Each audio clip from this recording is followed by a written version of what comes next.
You are listening to KC Sports Network, proudly presented by Emprise Bank, your partner in possible. Back in with another Three Ma. I am John Kurtz, joined by Derek Young from KSO, Cole Manbeck, former beat writer for the Manhattan Mercury. This time, talking football. We got some coaching news. Unfortunately, K-State will be in the market for a new wide receivers coach, and the 2023 schedule is released. And there's a lot of very interesting nuggets to pick apart as far as the schedule is concerned. As always, this fall, we know that when you'll be out at Bill Snyder Family Stadium, you're going to need a little juice for your tailgate. Make sure and get your 360 vodka, your Ben Holiday bottled and bond bourbon from our friends at Holiday Distillery. Great K-State folks who support our pod, so please do your best to support them as well and get stocked up for your tailgates during football season and however it is that you pregame for some hoops, as we got plenty of K-State basketball and good K-State basketball coming up the rest of the way.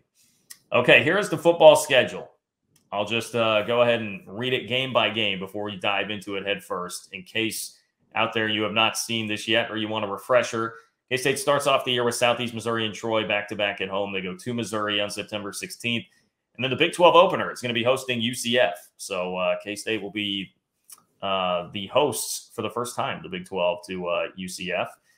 Now, of course, K-State did play that game back in, 2010? Carson Kaufman, shout out Carson Kaufman against UCF, but it's been a minute since they have been in town. Then a Friday game on the road at Oklahoma State coming off of a bye week. Then K-State will have 8 days to prepare for a road trip to Lubbock. They host TCU and Houston back-to-back at home. They're at Texas on November 4th, hosting Baylor November 11th, at KU on November 18th, and finishing the year on rivalry weekend with Iowa State and Farmageddon on November 25th. So that's your schedule. I'll just leave it to you guys. DY, your instant takeaways and analysis from a schedule here that does not include Oklahoma and has UCF and Houston as the newcomers. My first reaction probably was unimpressive home schedule. It was pretty weak. And then it was, I know we kind of talked this out, and then it was kind of deflating because I thought about it. And it's like what a normal home schedule will be without Texas and Oklahoma. So it's like you kind of got to get used to this and feel like this is a cool schedule. You still got TCU, Baylor, and Iowa State at home, but it still felt a little empty. So one's going to get some to get used to this kind of schedule because it's kind of the norm going forward. And two, it was just like, I guess, a gentle reminder that you're going to have to conjure up some, I guess, a little bit of excitement that you might have to manufacture to get pumped for a home schedule, just because there's not going to be that signature Texas or Oklahoma that you kind of look to on a normal basis that kind of get everyone's eyeballs and attention. And I mean, there's a reason why, not just Kansas State, the Baylors, the Iowa States, the Oklahoma States, and the KUs and in the Iowa States of the world, they get up for Oklahoma and Texas. Those are the, for lack of a better term, the breadwinners of the league. Not that Texas has really won anything, but at least the moneymakers of the league, right? And you're not going to have that on the schedule. So it just makes it seem a lot more dull than usual. So it was startling at first because I was like, this home schedule is not very good. And then it was kind of sobering to consider that this is probably the new reality, as you told me, Kurtz, in a message that you sent me. So it's going to get some to take and get used to. There's a Friday night game. I'm sure we can touch on all of these little things that I'm going to probably bring up all in isolation, but a Friday night game is really weird. And maybe that's something that they're going to have to kind of get used to as well, because you're going to have to find different windows probably to, I guess, enhance your reach and your audience and your television rating as much as possible. And potentially that means a Friday night game. I mean, the Big Ten's played on Friday nights for years already. So Kansas State has to go to Stillwater on a Friday night. I think it's interesting that after the October 14th game in Lubbock, Kansas State only leaves the state of Kansas one time. And I think that's to play Texas and Austin. The other road game after October 14th it's against KU. Plus, you got to go to Missouri this year, so you rarely leave the Kansas-Missouri general region in this particular schedule. So there's just not a lot of juice to it. I actually had more takeaways from other people's schedule, I think, than Kansas State's. I also don't love the bye being so early. I mean, you play one league game, bang, bye. Now you got 8 straight games without a bye. Don't love that for Kansas State perspective. And for all the people that gripe, I still don't get it about not opening up ever at home in the Big 12. This year you get to play UCF. Yeah, I mean, I would echo a lot of what you said, DY. The home schedule is a little bit underwhelming. Honestly, I would love the thing I would love the most is if Oklahoma was coming to Manhattan in case they didn't have to go to Texas, right? Like I would have killed for that home road swap and had OU in Manhattan with the chance to beat them 4 times in 5 years and not have to go to what will be a talented Texas team. The road schedule is pretty difficult. I mean, Texas Tech's going to be really good. KU should be solid. And then obviously Texas should be good. So those are 3 tough road games. I think Oklahoma State will actually be the easiest road game. I think they'll be down. Now the Friday night thing will be weird. So we'll see how that plays out. But and then the Missouri game and the non-con, which we had already known about being on the road, that'll be an interesting matchup as well. But at the end of the day, I think K-State goes 7-0 at home. And that's an important thing. I mean, I look at that schedule and I feel pretty good about K-State's chances to go unbeaten in Manhattan. So I'm not saying it's a guarantee, but, to be able to do that would put yourself in a pretty good position to where if you steal a couple on the road, you're talking about a 9-3, potentially 10-2 type season. And when I looked at that schedule, I kind of came away thinking, I think K-State's going to go 9-3. So that's just my early prediction when I look at it. But like you, I don't like where the bye falls early on, but I guess it's better than right after the non-con, which has happened before as well. And then you got to play 9 straight Big 12 games. So, yeah, I'm still excited about it. But, yeah, TCU is going to be your toughest Big 12 opponent in Manhattan, and we'll see where they're ranked. But that's going to be the one that's the biggest draw probably. I'm shorter than you on the quantity of wins, but that has more to do with having to play 8 Big 12 games in a row without a bye. Yeah, I mean, I think I'm with Cole. Every opportunity is going to be there to go 7-0 at home. I will also point out, I mean, like Troy, I've already seen in some preseason top 25s. That's not going to be an easy game in week 2. And we know how this past year went against Tulane. So you do have to watch that. How about the Sun Belt in general, Tulane and Arkansas State, right? So. Yeah, right. Yes, exactly. Well, Tulane's the AAC, right? My bad. Yeah. Plenty of reason to have some concern about that game. And TCU should be a big game. I mean, we'll see. I guess it'll depend on what exactly the Frogs are going to be. But that could, if it plays out anywhere near what last year was, I mean, that could help add some real juice to the home schedule. But TCU and Baylor, I guess those 2 teams are kind of teams that I say could win 5 or 6 games or could win 10 or 11. I don't know what to think of either. I mean, Baylor, it's going to depend on what they get from the quarterback position because I feel pretty good about what they can do just about everywhere else, but quarterback's really important. And then TCU, it's just like, man, it's so tough because they're going to be – first, they're losing more production than anyone probably. Also have to replace quarterback. And 2, this is like they're going to count on so many transfers that might be really, really good. They were really highly rated recruits that went to really, really good programs, right? But none of them played last year. So I don't know what to think of them. Well, Iowa State could also add some juice if they decide to win more than 4 games this year. That at the end of the year could be something that adds some excitement to the home schedule as well. Probably playing them at the wrong time. Yeah. I think in terms of the overall schedule, at least having the game at Missouri kind of spices it up more for me, makes it more interesting. So I guess, DY, to kind of address a more global point that you were making about, hey, this being the new reality, and this is what schedules are going to look like from here forward. K-State has done a good job with getting, schools like Colorado and Nebraska, et cetera, on the future schedules. But I think you need to continue that. I think that's something that's become obvious to me looking at the schedule now is like, you already have been aiming for one Power 5 opponent in the non-conference every single offseason moving forward. But it just accentuates the need for that, and especially if you can do these regional rivalries that mean something else to you, really adds a nice extra layer to the season now that the conference has changed a little bit. I would agree with that. The only thing I would add would be, and I think John Curry, if I remember, scheduled a lot of these games, but you have 4 games coming up with Washington State and Rutgers. So. Oh my God! I forgot Rutgers is on the schedule. I forgot. And Washington State and Arizona. Yeah. Curry's scheduled out to 2032, so he's got he locked things up about 17 years out. That's great. Yeah, maybe we can buy out of that Rutgers trip. So gonna say, I mean, we can get out of some of those, right? Bill had to work his way out of, what did they have, like an Oregon trip coming up that Prince has scheduled? Virginia Tech, Oregon, Miami, Auburn. That Ron Prince had scheduled all of those, and they got out of the Va-Tech and the Oregon one, and maybe one other that I'm not thinking of. So, I mean, the one thing I will say, John, and DY obviously as well, is a couple very easy road trips to get to with Columbia and KU. So I'm looking forward to making those trips. Well, I don't know how excited I am to go to Columbia, but we'll see. I mean, look, I'm excited to go. I mean, just for old time's sake. Yeah, good memories there. I was there in 2002, drilled them 38-0. Newman had a punt return touchdown. I was there in 2004, which was a bad K-State team, but they found a way to come back. They were down like 3 touchdowns and came back and won that game. Yeah, and I mean, from a fan experience perspective, if you're a K-State fan, you get one more return trip to Austin, right, which is often a very popular, fun trip. So I'm sure a lot of K-State fans will take advantage of it.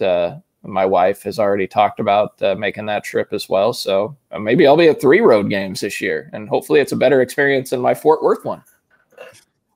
I mean, you can go to every home game or every game. I could be Robert soon, guys. I'm going to start my streak at the age. You just got to go to Lubbock and Stillwater, and you got them all. Yeah, well, that Friday night, I don't know. You rarely went to Lubbock, even when you worked. I always got out of the Lubbock trip. I always did, and that's not a knock on Lubbock. It's just I didn't want to have to drive. So far, yeah, it's so brutally far. Lubbock is actually it can be a fun place if you know where to go. So you can go to Stillwater for a Friday night. You work from home, so. Well, but I got to do my Friday Night Lights coverage for KSO. Go to Olathe South games or something for you. Take notes, scout. Tell you Jordan Allen's good at football. You can maybe you can go to the game in Oklahoma on Friday night because they always recruit Oklahoma. Oh, all right. Yeah, I mean, to me, the most disappointing aspects of the schedule to me are, one, not having Oklahoma. Definitely wanted one last shot at Oklahoma. Would have preferred that 100 times over Texas. But I mean, hey, maybe I guess the flip side of that coin is maybe if you can beat Texas, that would be really sweet on the way out the door to do that, especially as little success as K-State has had against them since 2016. The other disappointment to me was like, I don't know, it would have been cool to make a road trip to one of the new places, particularly BYU. I definitely want a BYU road trip here. And the bounce house at UCF, honestly, I would be very interested in checking out as well. I mean, Houston, no offense. I could do without that. Cincinnati would be all right, but definitely one of those other two would have been cool to see. Yeah, I think you'll probably get a chunk of those in 2024 from the sound of it. Look, even if Texas and Oklahoma I'm not projecting this. I don't expect this, but let's say hypothetically that they do stick around for even one more season in 2024.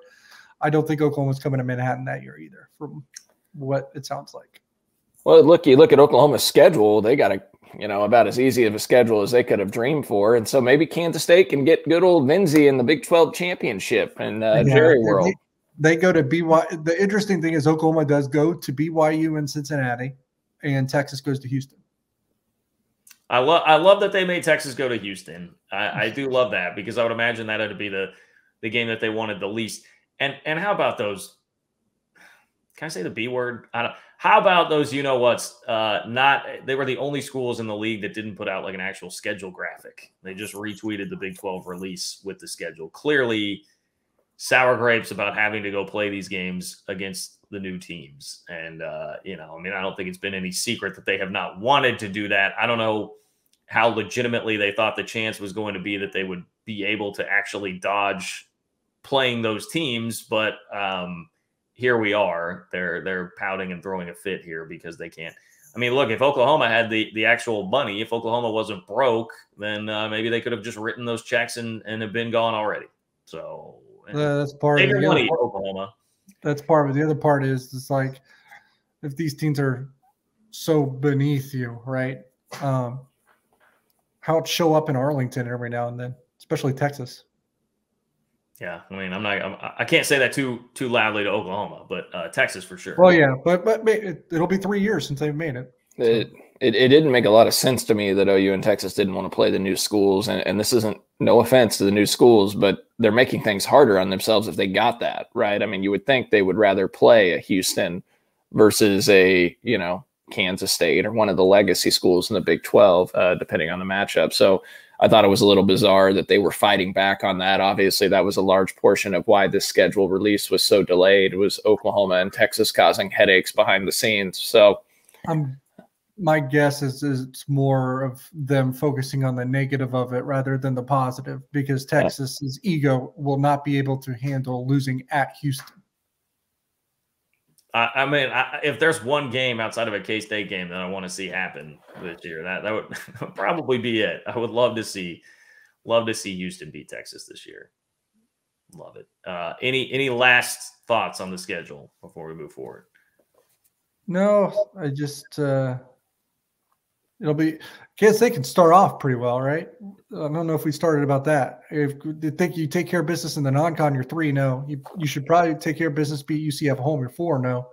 Then you have Oklahoma State on the road, which we think is a winnable game. I mean, there's a path conceivable. You're 5-0 headed to Lubbock. Yes, but the non-con is tricky, man. The non-con is tricky.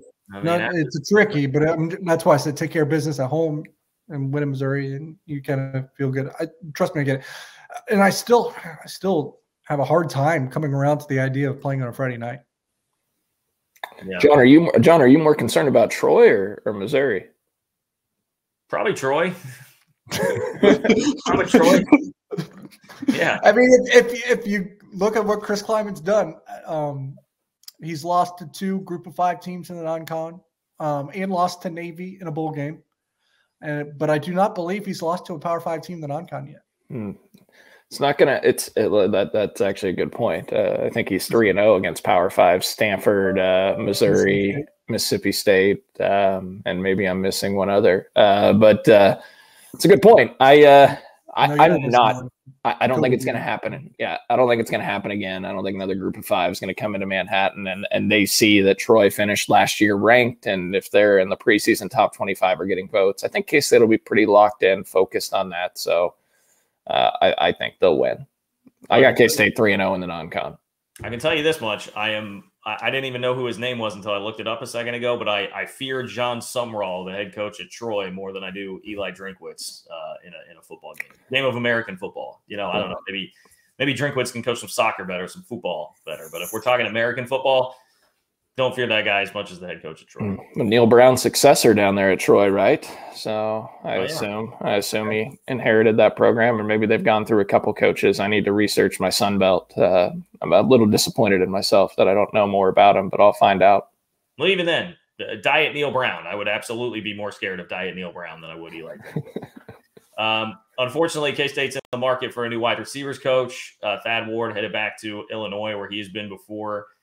He's been at a couple stops in the state of Illinois. He's going to coach running backs for Brett Bielema.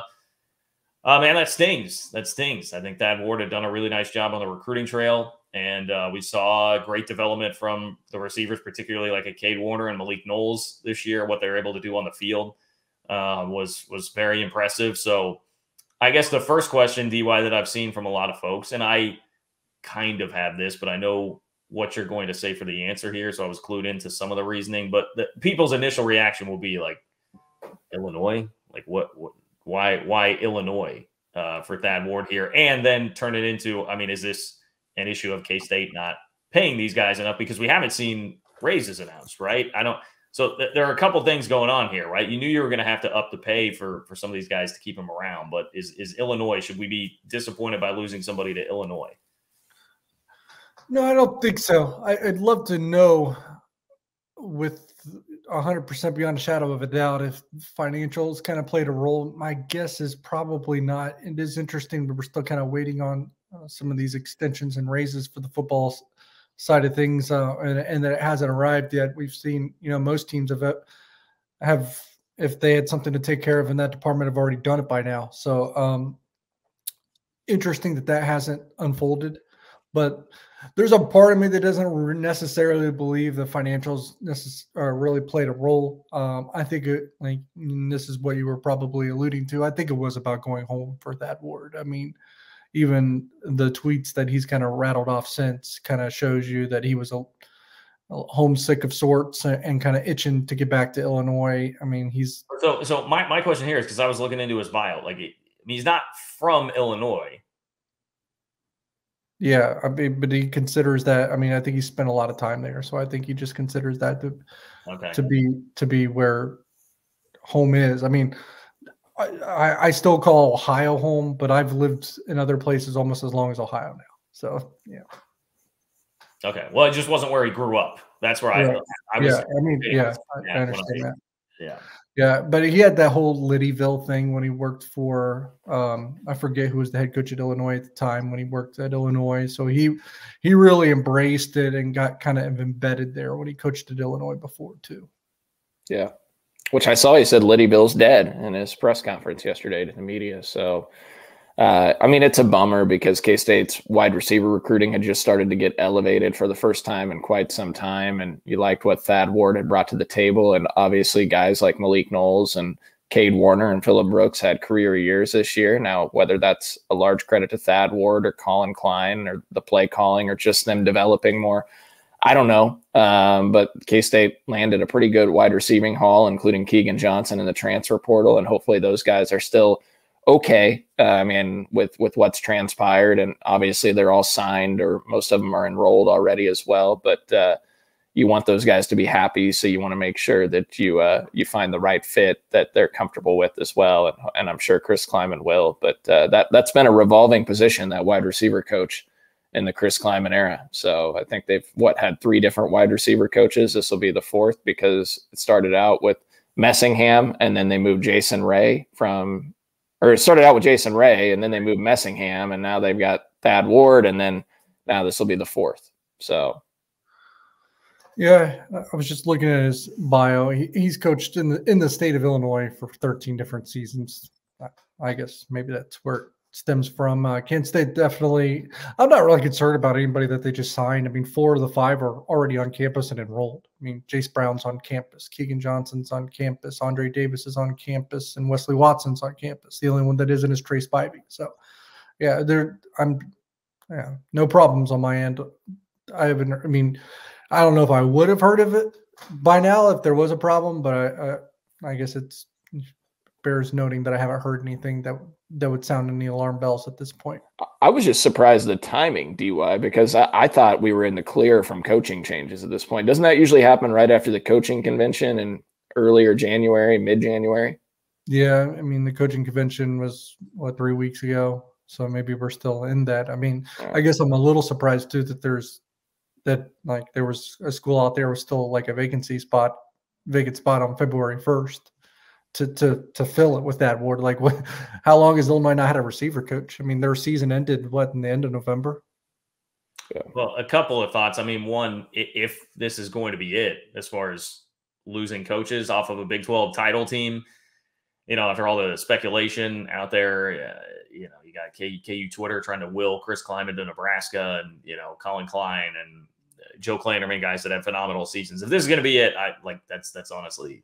It could be a lot worse. Certainly could be a lot worse. And Kleiman has done a good job, I think, for the most part, hiring. That there seemingly were some dead spots on the initial staff, but he's been really good.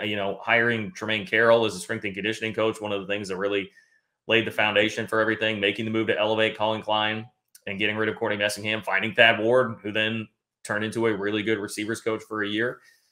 For K-State right now. And now, I mean, Chris Kleiman's going with more ammunition to pull in somebody than he's ever had, being the defending Big 12 champs, and an offense that is revamped, and a quarterback and wide receiver room that are both much better than what they've been at any point when he's been shopping around for a coach here. So I guess my point there would be I have some optimism for who K-State is going to pull in here. I know people will bring up names, DY, like Stanton Weber, who just took a full-time assistant job at Toledo after he had been working at South Carolina. Like Cody Cook's a former receiver who's at Tennessee as like an assistant receivers coach right now, but has only been there for a year. Jake Waters, I've seen his name thrown out. He was like an analyst at Iowa State or quality control maybe at Iowa State. So there are some guys with K-State ties, but my opinion here would be, just go find the best guy. I don't know that you need to get too tied into having somebody with ties here. And I guess the other one I've seen is where's Michael Smith at these days? I saw a lot of the older generation trying to pull that up. Guys, nothing against Michael Smith. We've been there, done that. Like, it's, you know, let Kleiman go make his hire, and I think he will, and he'll find his dude. Yeah, there's Cody Cook, there's Jake Waters, there's Stan Weber, Michael Smith, Andre Coleman. But so obviously there's some low-hanging K-State fruit there for people. I would be surprised, maybe a little stunned if it's any of those five. If it is any of those five, I almost think Stan Weber would probably be the most likely, just because he's probably the most qualified of the five at this point, because he's been around college football for much longer. But I don't think it'll be any of those five. If there's someone with a little bit of Kansas State connection that gets the job, it wouldn't stun me if it was Scotty O'Hara, who's currently, I think, at UTEP under Dana Dimmel. And he was a GA at Kansas State, left. He's been at UTEP for a handful of years now with Dimmel. And he was really well thought of when he was a GA at Kansas State. And I think that's why Dana immediately hired him when he got the UTEP job. I think he's really probably taken on a lot more responsibility in the last couple of years with the UTEP offense as well. So, and that's probably an interesting dichotomy to kind of match what Colin Klein's trying to do in Manhattan. So if there's anyone with a conceivable tie to Kansas State that gets this gig, I wouldn't doubt if it's actually Scotty O'Hara, but I do. Kleiman will open it up. That Ward wasn't really, someone that anyone was bantering about when he was hired. I think it'll be O'Hara or someone that we just aren't really familiar with at this point. Yeah, O'Hara, that's a really interesting name. I hadn't thought of that. Obviously, we all know Stanton. Really like Stanton. Consider him a friend. Very bright, intelligent guy who loves Kansas State. I mean, K-State offered him the job. I can't speak for Stan, but I'm pretty sure he would gladly take that. So we'll see what happens. But like you, DY, the likelihood, if I were to bet on it, it'll be a name that's off the radar that isn't connected to Kansas State like Thad Ward was. So we'll see how quickly they move on it. But it'll be interesting to monitor. Yeah, I mean, the Stanton thing is interesting. The timing for him would be very interesting, having just taken that job at Toledo. But yeah, I think you're right. If that came around, he certainly would. And look, I think Stanton's going to have a really long coaching career. He's making his way up the ranks pretty well. South Carolina had really good special teams units, made some big plays throughout the year, and obviously he had a huge hand in that. So we'll see. You're right, DY. Scotty O'Hara. I know they loved him when he was here. Loved him. So okay. Different regime at the time. So yes. Obviously in the Bill Snyder era. Colin Klein was here though, I think. So maybe there was probably overlap. Yeah, there had to be. Well, Scotty O'Hara, I think, was a GA when Klein was playing, like, during his career. Was he not? I feel like O'Hara was there for a long time. I could be wrong. But I think he's a guy with like he didn't have like a football background really, right? He was kind of I don't know. I just know that he was very well respected, because I talked to people when I first got to Manhattan, and I remember the job came up in a one time. We're like, what about this guy? And now he was one of the names raised to me at that point. I think it's just because it was a Bill Snyder connection, and obviously he wasn't straying too far to make hires, so that's why that made a lot of sense at the time. So, man, he might have caught a time after Klein played and before Klein came back to coach, though. That could be, because I'm just talking out my rear end right now about all this, trying to piece little things together. But I do know they really liked him, really wanted to find a way to get him a full-time job, and obviously was able to get one when Dana left. Yes. Okay, we'll keep you updated on what happens with K-State's situation and receiver coach. Everything going on with football and basketball, quite obviously. Make sure and get stocked up on your 360 vodka, your Ben Holiday bottled and bond bourbon, and support Holiday Distillery because they support our pod. Thank you to Jed Marshall behind the scenes. For Derek Young and Cole Manbeck, I am John Kurtz. Thanks for listening to another 3 Mile Pod. We'll talk to you soon.